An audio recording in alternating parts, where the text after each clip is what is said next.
So, the big question is this: how are ambitious people like us, who don't have a lot of resources, did not go to Ivy League colleges, were not born into wealth, how do we become resourceful enough?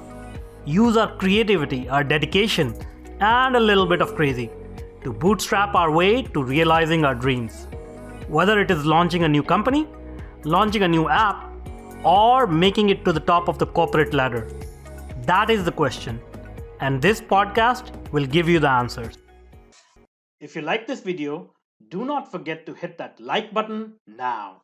Or if you want us to improve our content, go ahead and hit the thumbs down button and give us your feedback in the comment section below.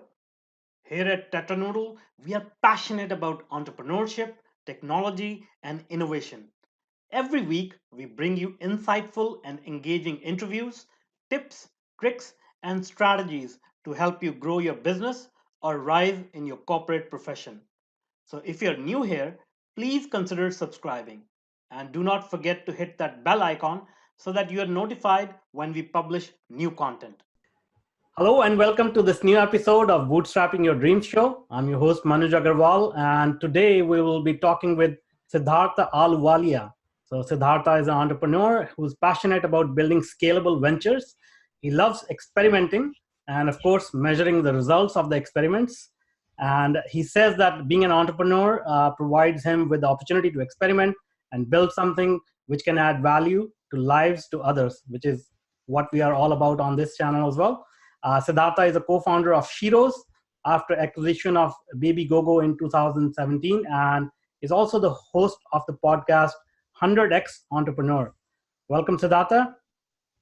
Thank you so much, Manuj. Pleasure to be here. Yeah, we're excited to learn about your journey. So tell us about how you got started as an entrepreneur, and what kind of early experiences did you have? So, being an entrepreneur, I believe, runs in my family. Mm-hmm. My father has been an entrepreneur. He's Okay. no more. He expired last year, I'm but sorry. he has always inspired me. Mhm. So I remember being a very tiny toddler to, till being 18 years of age. My father did 3 to 4 ventures, and these are not startups. These are traditional ventures. Yeah. He once had a automobile agency, Uh-huh. and there was some government regulations which crashed. Then he had a liquor license, like a liquor shop, which Uh-huh. also, government regulations happened sometime in India, Sure, and sure. it crashed. And in between, he did many things as a businessman. Mhm. And I found that, we were almost, during that time from 3 years of age to my 18 years or 21 years, Mhm. we had many times when we had no food on the table. I see. And I thought that, what could entrepreneurship do worse? It couldn't kill me. Uh-huh. Yeah. So that was my first, experience with witnessing my father. Yeah. And he was always, extremely courageous in face of adversities. Yeah. So while I was in college, I started preparing B plans, Uh-huh. and healthcare was of interest to me. And I thought, let's build something in healthcare. And my co-founder and I, at that point of time, were sitting in IIM Ahmedabad doing internship. We were 22 years old. Uh-huh. So one of IIM Ahmedabad students asked us to help us in his venture. I see. What he was doing is he was building uh, TVs at railway stations in India, I see. and he asked us to build the technology for it. So we thought, why can't we also build a similar kind of technology, have a TV in doctor's clinic which could relay important information. Yeah. And then we started visiting doctor clinics in India, I see. and we realized that doctors in India didn't wanted that, but they asked us, I have a computer sitting idle at my reception, Uh-huh. and I have a receptionist who is untrained in it. I Can see. you help build something, in which my patient data could be captured? And that's how, was my first idea. That's awesome. We were 4 people in college who started building on that idea. Then graduation hit, and we were all from middle class families, having to support our families and family expectations once we graduated. So all of us went into jobs. I see. 9 months down the line, I was dissatisfied, and I thought, I have to, do something about that idea. So my uncle in US, he was interested. He was an army veteran in India, and he relocated to US I see. back in early 2000. So he said, he will support my venture if I start to go full time in it. I see. At that point in time, he and I partnered together, Uh-huh. and that was my first experience with a large failure also. I see. So we built a hospital management system that from the starting, Okay. uh, and within 1.5 years, while we were building the technology, my uncle lost his job, and he was the one supporting I the see. full venture. I see. So we had to shut that down, Okay. but I you can call it a good or bad quality. I was overly optimistic. I thought I cannot give up. I have seen my father fail. What worse could happen? Mm-hmm. So I'll give it a try for sure. So I thought instead of a hospital management system, let's go back to the original idea of a clinic management system in India. Because in India, doctor clinics are not well equipped with technology because of the huge patient to doctor ratio. Each Yeah. doctor sees around 50 to 100 patients per day. Okay. Okay. I see. And uh, then I went to Bangalore. Though I have done my technical education in my bachelor's and master's. Uh-huh. So I did my BTech and MTech from Indian Institute of Information Technology in Gwalior. I Okay. thought let's get on the technology side. Founders were better than me, so I see. we'll have a better product. Okay. Got it. Got it. And I went to Bangalore after few months of research, and there I found at an Android conference Satyadeep Karnati. Okay. So Satyadeep Karnati, he was an IIT and alumni of IIT Guwahati working in Oracle, Mm-hmm. and he also had a startup bug. And we and I and Satyadeep discussed a few things, during the conference, Android conference, and after the conference, and almost we dated together, like dated each other for 2 months, discussing ideas. Sure. Sure. So that's how co-founders meet, and he agreed to come on board. And also Satyadeep's best friend Saurabh, Mm-hmm. who Satyadeep hacked together in IIT I uh, see. Guwahati. They used to, code at night in college labs I and see. do some hacking and uh, programming stuff. So he also came on board as a co-founder. That's how we built a first clinical management solution, which was deployed in almost 100 clinics in India, Cool. and that scaled.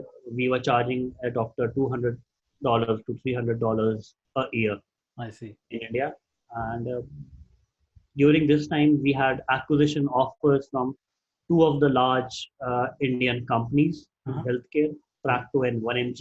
Mm-hmm. And we were foolish enough to ignore those offers and said that, somebody is validating us. That means we are doing something good. This is the first validation, Yeah. Yeah. except our customers which we have got.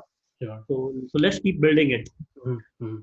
And we were naive enough to quote some very high numbers, and those companies said, let's leave these kids alone.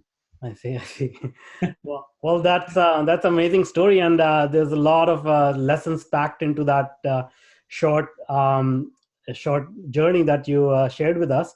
So one is, obviously, I come from an entrepreneurial family as well, and I think just living through that journey, your parents' journey or your relatives' journey, you get to experience what entrepreneurship is all about. So I think that's a good advantage. But even if you don't come from an entrepreneurial family, I think there's a lot of information available out there. There are a lot of people willing to help to give you that experience and sort of encourage you and make you aware of all the ups and downs that will come in this journey. So that's something that everybody should understand and get ready for, I guess. And and then you sort of went on to build ventures and experienced all those hardships and never gave up. So congratulations on that. So once again, Thank an you. important lesson is in this field, you just have to keep going even in the face of extreme opposition or hardships. Absolutely. And both my co-founders, I would like to say, Mhm. though I had a business family background, Mhm. they are from traditional families, Mhm. South Indian families, which are very conservative. Mhm. And one Satyadeep's father is a teacher, Saurabh's father is a is in bank, Mhm. State Bank of India, again a government bank.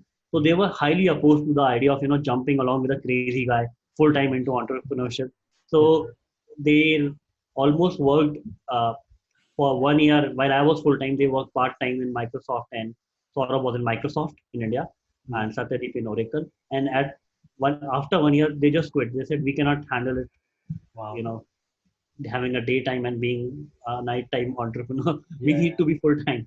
sure, sure. All right, that's great. So talking about your co-founders, I read in one of your posts that one of your angel investors, Mr. Santosh Panda, he advocated that you find a co-founder first, and he emphasized that if you cannot even find a co-founder, then there's no point in moving forward. So tell us about that story.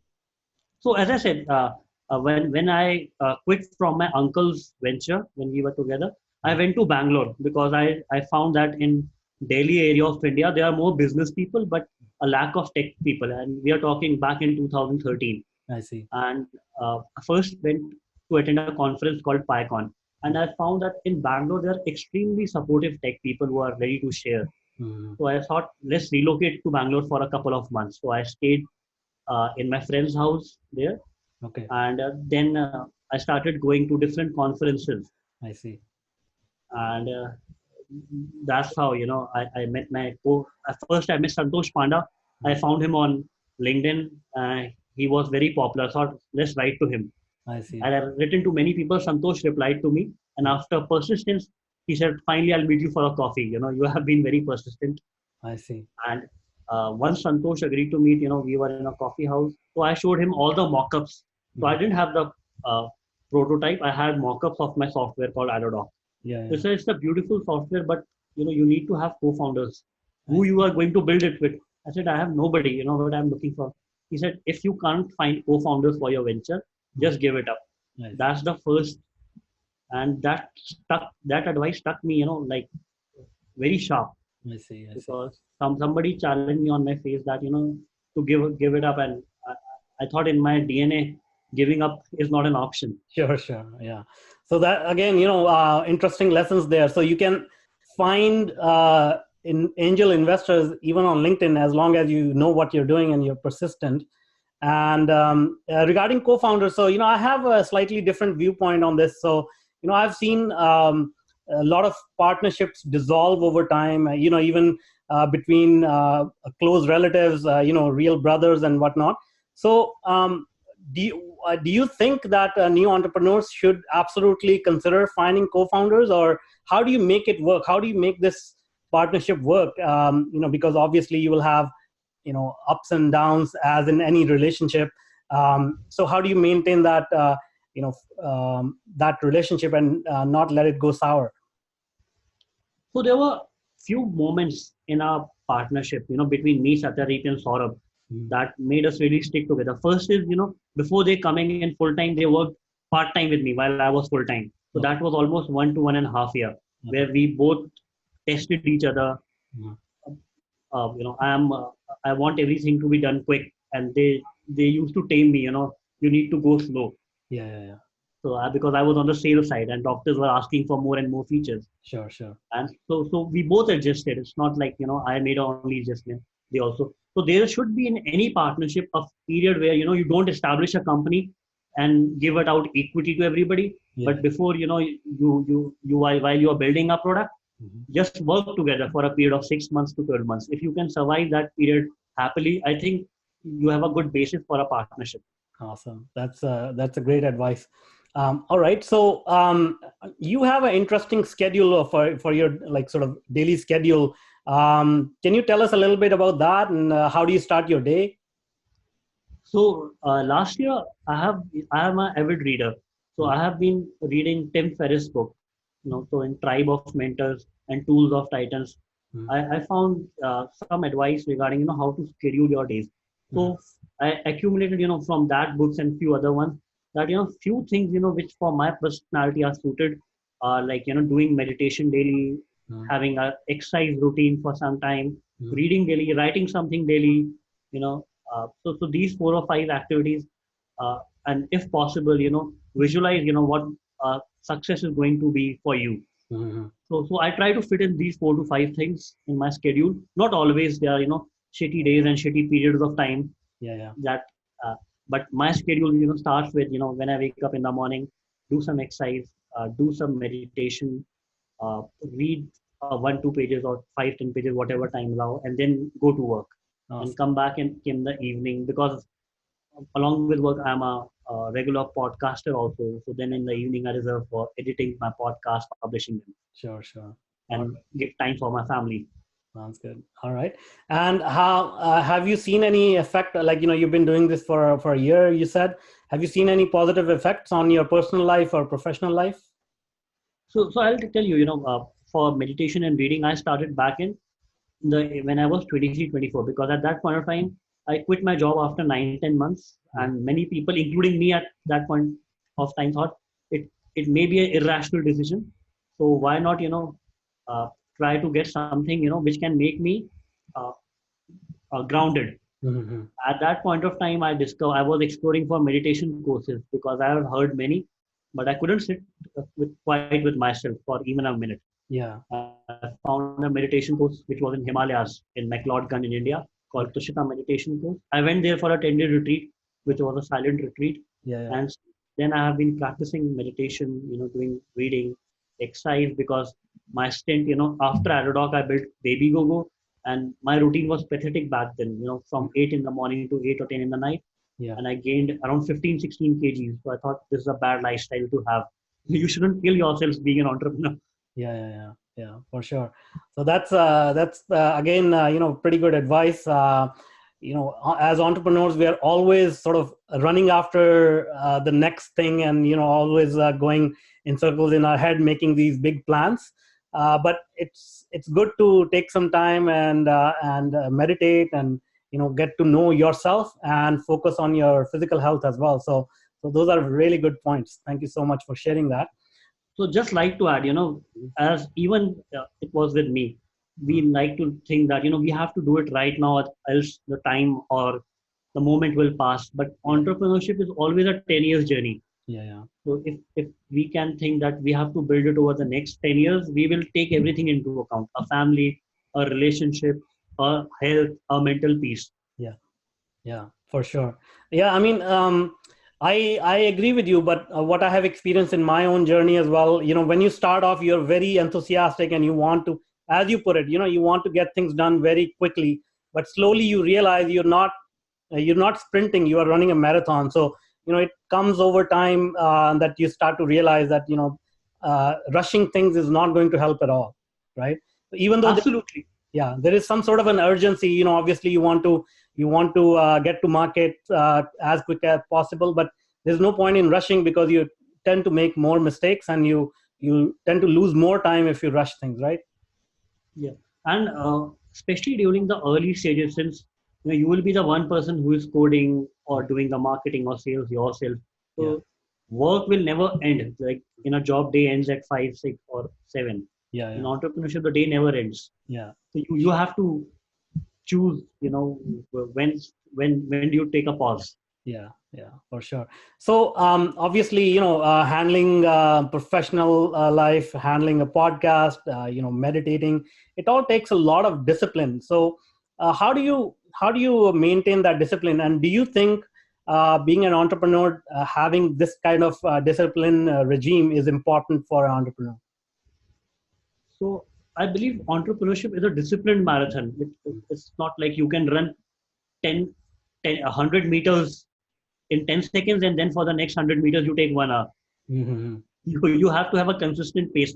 That's what I realized. Yeah. So I would share, during my early periods of entrepreneurship, even now, like there are days when I feel completely lost and shitty, and that point of time I forget my discipline, and just to escape, I watch movies Mm-hmm. throughout the day I see. after work. But I realized, the next day, that having a consistency is the best thing. So I would like to quote Charlie Munger here, who is the partner of Warren Buffett Yeah, in yeah, Berkshire Hathaway. He yeah, says that to stop compounding is the foolish thing to do. You should not stop yeah, the yeah, compounding if it's money or it's habits. yeah, So that's why I think discipline is the only thing which can keep you compound. Keep your whatever you do. If you are a podcaster or if you are a writer or a reader, read it on a daily basis rather than reading a book in one day and for the next 6 days you are doing nothing. mhm. Divide it into a period of 7 days. Compounding has a magnificent, tremendous effect on your life and your results. That's a great advice. Thank you for that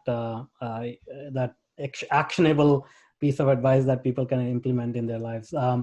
Now, you said that earlier on you were handling sales and marketing. Is that correct for your startup?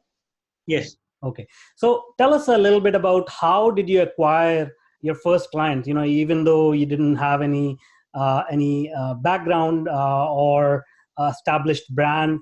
So how did you go and talk to these people and convince them to give it a shot give a shot to your product?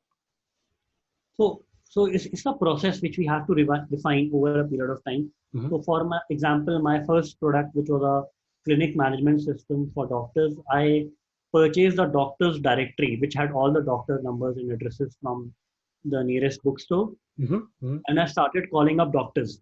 And I Mm-hmm. told them I have built a solution which could save time for you and increase your patient count, which will make you more efficient. Mm-hmm. So because I was not so professional at that point, I was an engineer by education and by work. Uh, 8 out of 10 rejected me, but 2 gave me a chance to present them. I see. So I went ahead before building a solution. I went ahead and showed them mock-ups Mm-hmm. that this is what I'm building right now. Would you be interested to give it a try? And while we were building it, some of them, let's say I approached 50 of them.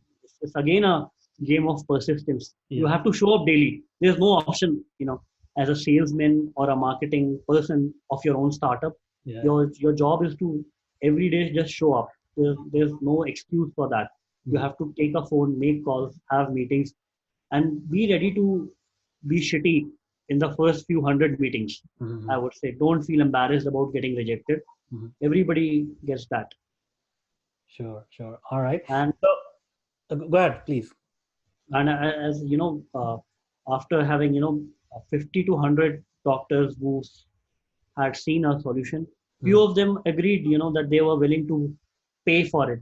And I told them we are a startup of 3 people, and I was very honest with them that but we are going to put our hearts out and we are going to charge you for that. Yes. We are not going to give it to you for free.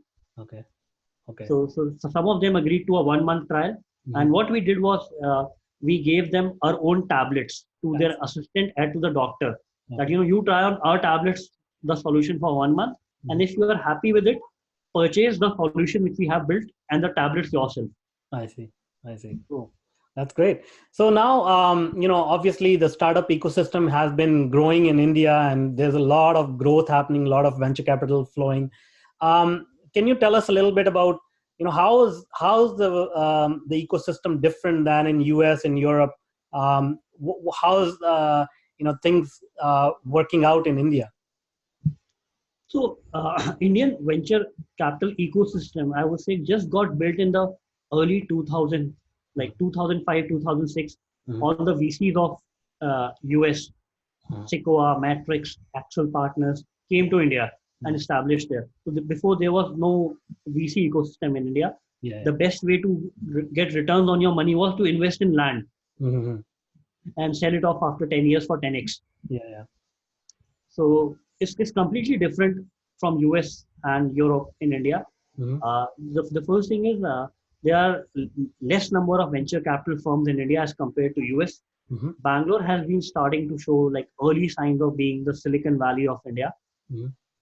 It's called right now, but it's not compared as much to SFO.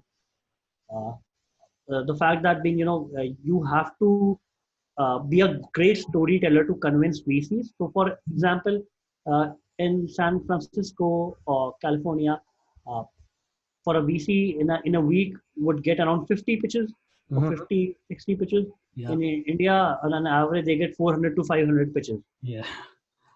And the total capital deployed in a year in Indian startup ecosystems would be between 10 to 12 billion dollars in a year. In US, it would go up to 80-90 billion dollars in a year. Well, so obviously there are differences. Just by the sheer number of people in India, I think that's proportionate to the number of pitches, as you put it. Absolutely. Yeah, India has what, maybe 1.2 billion population now?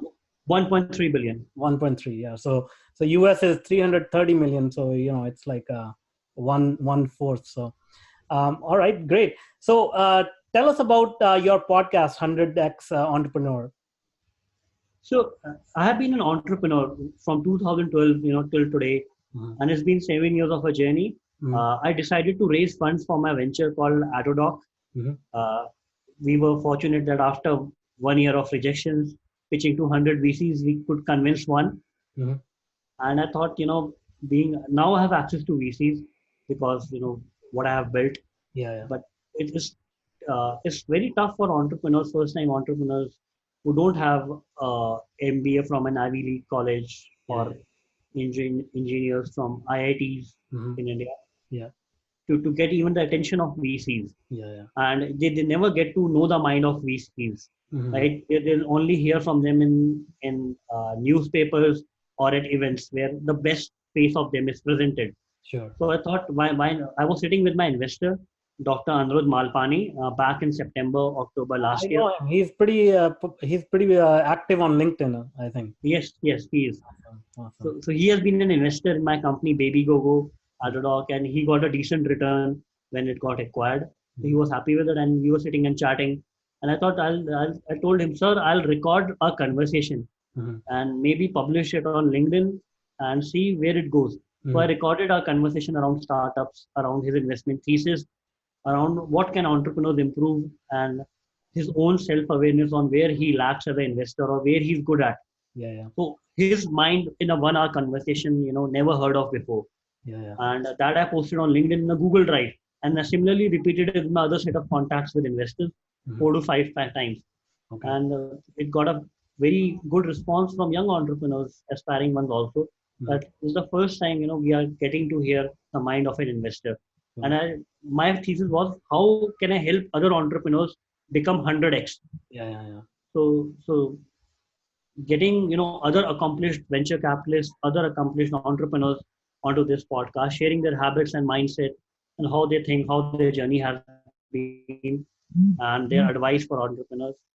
That's how I try to encapsulate in this podcast, and Yeah. that's how the name 100x Entrepreneur came up. That's amazing. It's seems like there's a good amount of overlap between what we are trying to do here and what you're doing with your podcast. So that's amazing. Absolutely, I think ecosystem uh, wants more. Hmm. You know, more people like us who have a journey and who have access to the people who have made it in the ecosystem, True. to know their minds. At least what at least it will help them is, tomorrow if anybody wants to write to me that, hey, I listened to you on this podcast, I know how you think, can you help me in this way? He'll be very specific in his request for help, rather than cold emailing me in a BCC that, hey, I want this. Yeah, yeah, for sure. And to your point, this journey is it takes a mental toll. So more than any strategy, any tactical advice, I think entrepreneurs need to get into the right mindset, and and their mental state needs to be very strong. So I think listening to these investors and successful entrepreneurs, they should really focus on picking up those mental aspects and strengthening their mindset, I think. And that is not taught anywhere in any business school or anything. Absolutely, business schools show a very rosy picture of entrepreneurship and show case studies, Yeah, and the real world is very different. yeah, And new entrepreneurs need to know that there is no get rich quick scheme, or there's no making millions in a couple of years scheme. yeah, yeah, It's like, you have to be prepared, if at least I would say, for failure for the first 3 to 5 years, yeah. and hopefully you will succeed. Yeah, for sure. All right, that's great. Well, thank you so much for sharing all your wisdom and sharing your journey with us. I'm sure everybody in the audience got a lot of value out of it. Now, before I let you go, can you tell us where people can find you? How can they reach out? So I am available on my personal Gmail ID Mhm. and on LinkedIn. So my personal Gmail ID is Siddhartha SIDDHARTHA .A7 @gmail.com. Mhm. So entrepreneurs can reach out to me on my, and similarly I'm available on LinkedIn, Siddhartha Ahluwalia. So they can find me on LinkedIn and reach out. Yeah. So I'll add your email address into the show notes so that people can reach out easily. And see if you can help them out even more than you have done today. Definitely. Awesome. That's great. Well, thank you so much for being with us today and sharing your knowledge. Thank you. It's been my pleasure. Thank you. If you like this video, please go ahead and hit that like button. It will mean the world to us. And again, if you want to be notified about our new content, please consider subscribing to our channel. And now, if you are an existing or an aspiring technology entrepreneur, then I invite you to check out my new online workshop, Bootstrapping Your Tech Startup Dreams.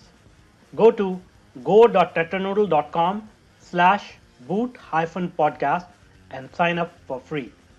I want to make sure more successful and sound decisions are made every day in your tech projects. Let's start finding solutions to your problems. So go to go.tetranoodle.com/boot-podcast and I look forward to helping you with your tech startup.